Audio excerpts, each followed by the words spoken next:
I hope that those who follow my yogic journey don't come along for those powers because they feel so petty compared to the knowledge that one achieves. But still, it's a more empowered way to live.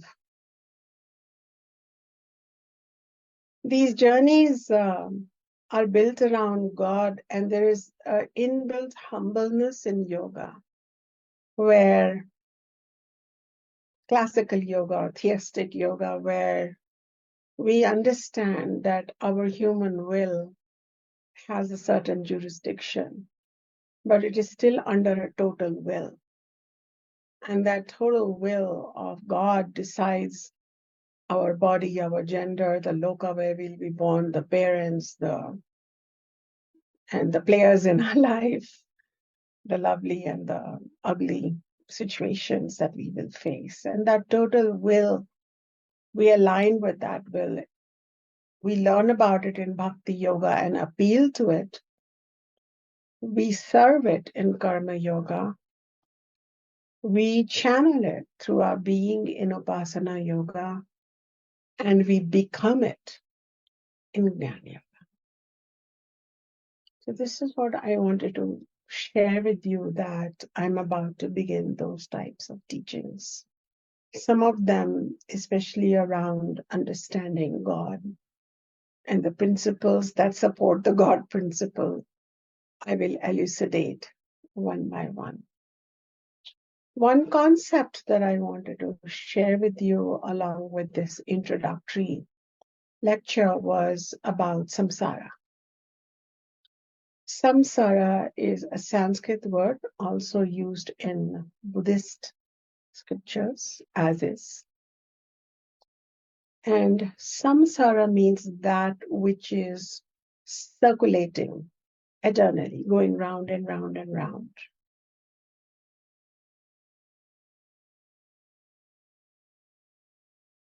So another meaning of samsara is to wander. And of course, round and round in circles. So samsara, or a circular wandering, is the destiny of each one of us. You are also sojourning through this and other galaxies since time immemorial. You're just wandering about in a perpetual quest for some kind of fulfillment that remains elusive. If you have deja vu moments here, or sometimes you wonder, why am I born? Okay, I set all those material goals of house, job, birthing children, raising them, making friends, hosting parties, and still some emptiness remains at the end of the day. Then that is because you are wondering about, if I may use the word, metaphysically or spiritually without vision. You don't even know what you're looking for until you come across these beautiful holy Upanishads, the Vedas, really, because Upanishads are part of the Vedas, which then inform us. So what the Vedic sages did was, in their meditation, they connected with the secrets of the universe. And this secret is the real secret. This is not a package put together to delude you some more. The secret here is that it's pointless, this wandering, this search, and anything you aspire for ultimately beckons you for a while, but then there is a tragic discharge later. And this wandering is connected to the fact that when the body perishes, something remains, a spark of consciousness remains, and it goes on a mission to find a new body. And it traverses across the boundless expanse of not just one galaxy, but 14 galaxies through the invisible and the visible universe, driven by that same quest, searching for some elusive fulfillment. And it finds a new womb, and it's quite happy with its womb. And it comes through, and again, it begins a search.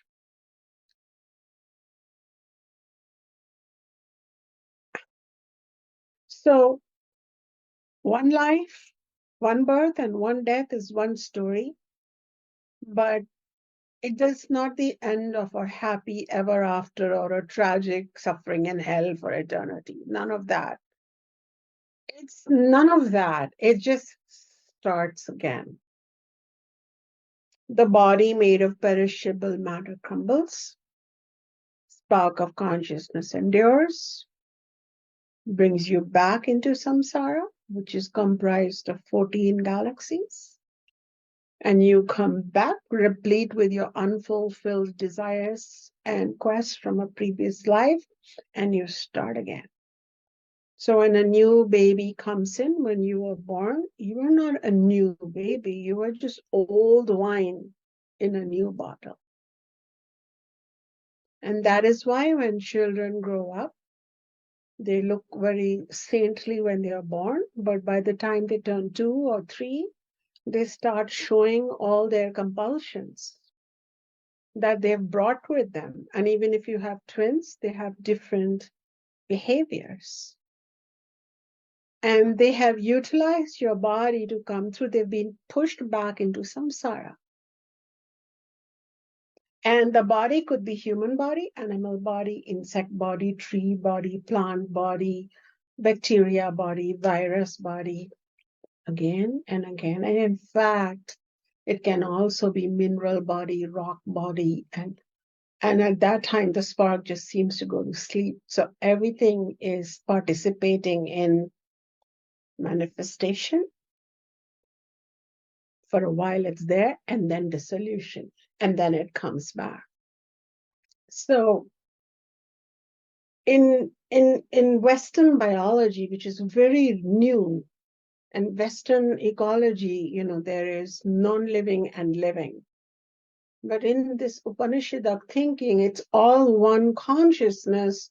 Some of it feels more lifelike because it can express itself through its sense organs, and some living things have only one cell, like one sense organ, like the amoeba, and all the way to the human, which has 5 sense organs. So we really express ourselves.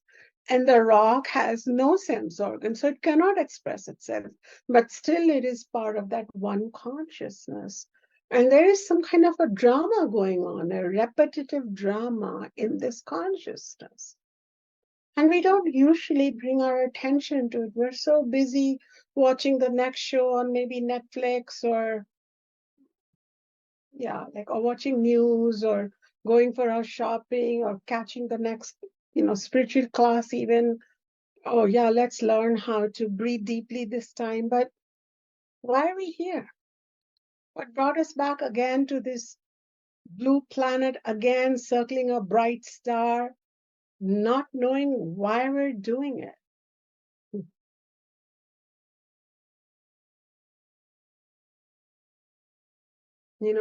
Carl Sagan put it like Earth is like a tiny stage in a massive cosmic theater. And we're like specks of dust in a beam of sunlight, taking part in some cosmic play.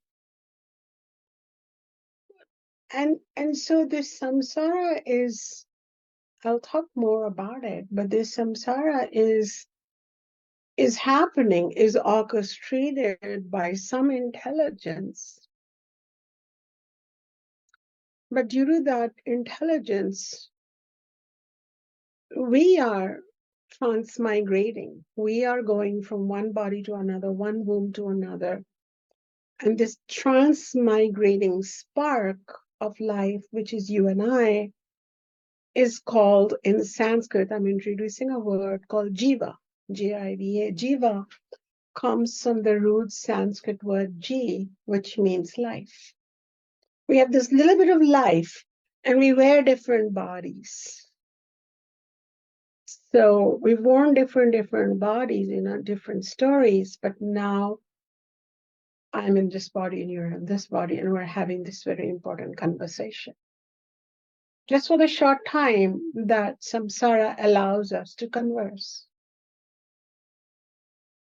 So the knowledge of God is important because we will find that the orchestration of samsara and who will get what body and what is the connection with our coming and goings through death and birth is connected to the God principle. There's another thing. I can't speak so much about the other, I mean, I can, but I'm not going to, at least not this year. But at least in this loka, earth,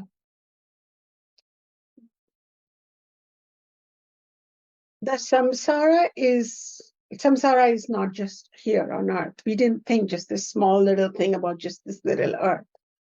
It's happening over 14 galaxies. So, you could die and go somewhere else, or somebody could from somewhere else. It's like a very important airport right here. However, earth is an important part of samsara because it is, you could call, as the school. And I mentioned that earlier, but I'm saying it again. And for that reason, there is a lot of inner disquiet when we are here until we are really walking that curriculum. Probably many of you show up to my satsang again and again because somewhere anything I teach is addressing this curriculum. It's only in the writing of my newest book and unfolding of that curriculum for souls am I really beginning my final teaching. But when we could be doing anything, being the toast of the town, but we'll come back with some unease, some emptiness that surrounds us. The disquiet starts again. The disquiet is really deep down. We have faced countless deaths, countless, thousands of deaths. And it's not an easy process. Again and again one dies, then again and again one sleeps in the mother's womb. And that's why we pray to God, help me cross this limitless samsara. Because deep down we're fearing death. That's one thing. No matter how bold and courageous we become, we're fearing death. And another thing is that we arrive in this story also without a clear understanding of why we've arrived. We are navigating through the labyrinthine paths of repetitive existence. And then the inexorable truth dawns. Oops, we're destined to depart again. So whether we live the life of a king or of a beggar, it's a march against time. And on top of that, while we are here, we try to make the best of it. But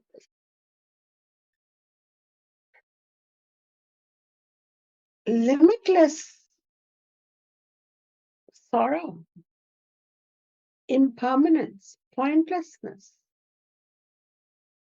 death, disease, decay, depression.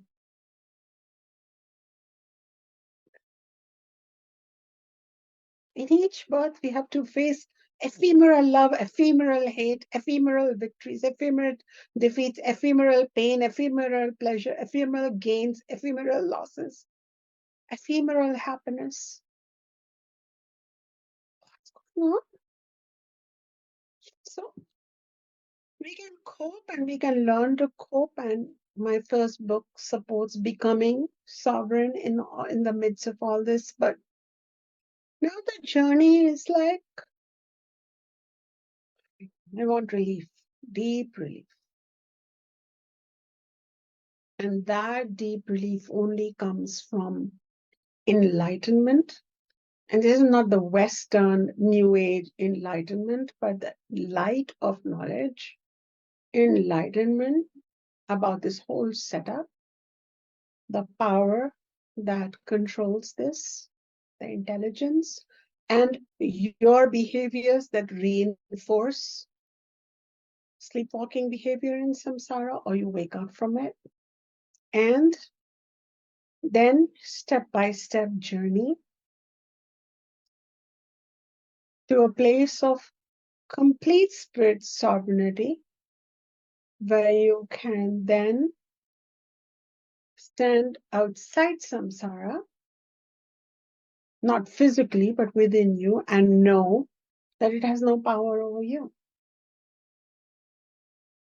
And so you will go into death awake, like my Baba did, smiling.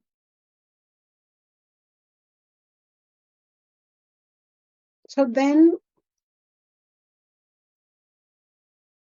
perhaps the goal of our study of yoga is not physical health, although we teach some of that as part of Upasana yoga.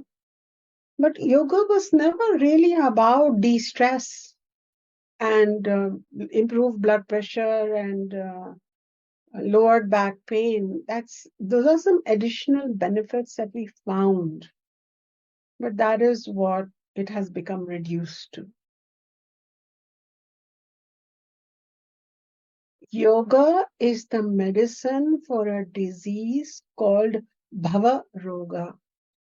The disease of Bhava Roga means, Bhava means the whirlpools which pull you down in water.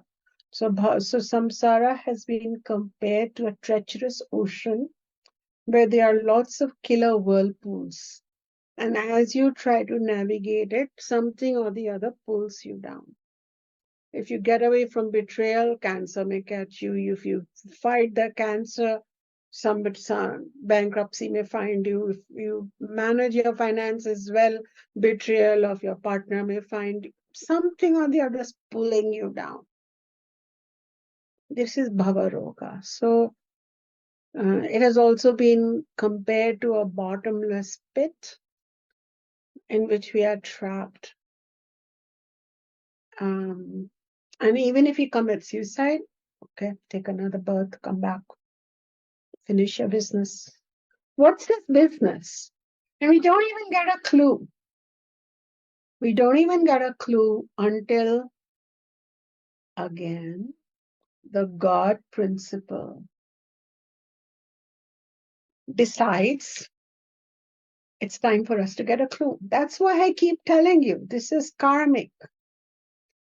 I don't say this to enhance my importance. It is because even the ability to speak is not up to me. So where is my importance here? This ability to speak at the right time, the right thing, is also coming from a greater principle that is organizing the whole setup. And then religions created their own versions of God and a story around the God. But I am going now beyond those stories. I'm going beyond the mythology of Durga, Lakshmi, Saraswati, even to see them as a greater intelligence.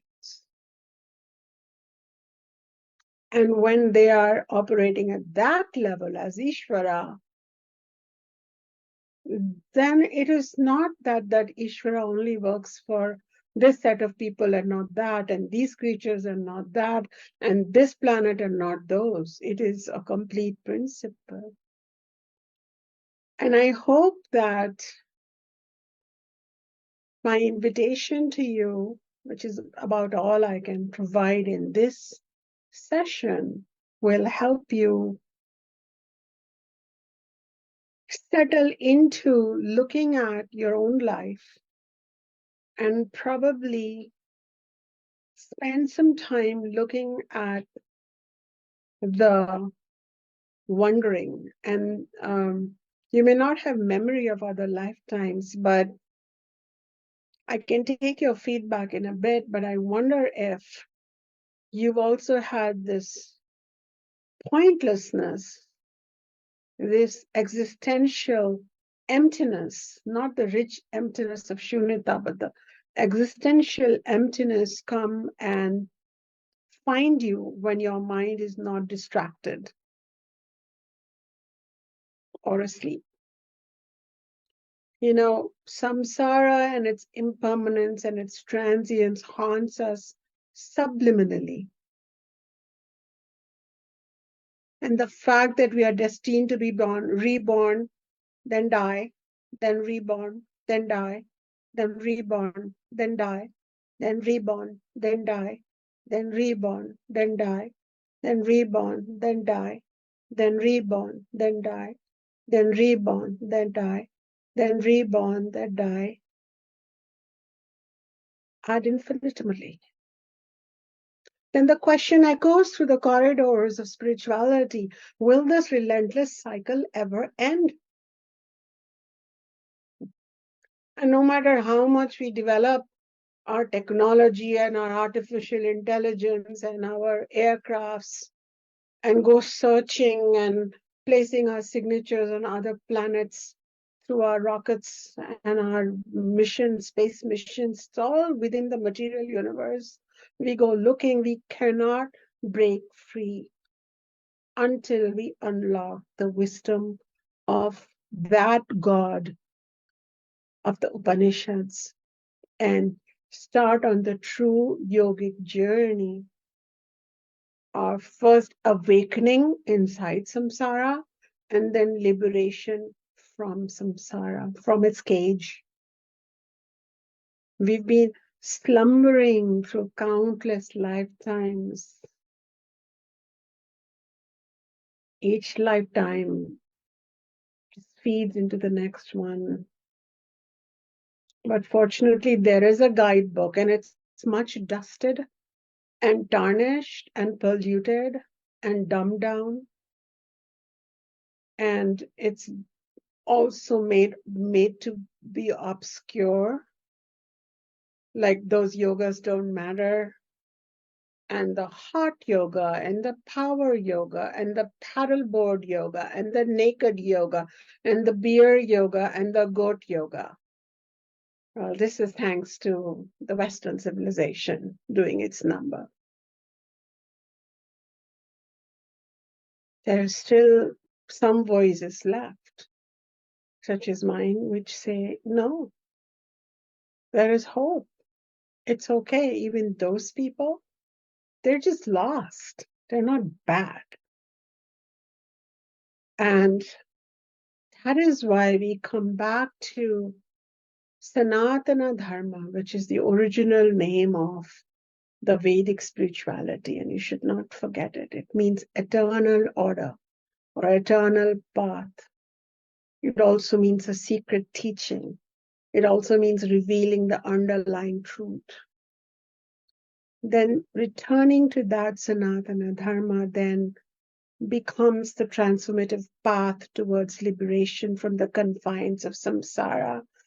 And the four yogas become the key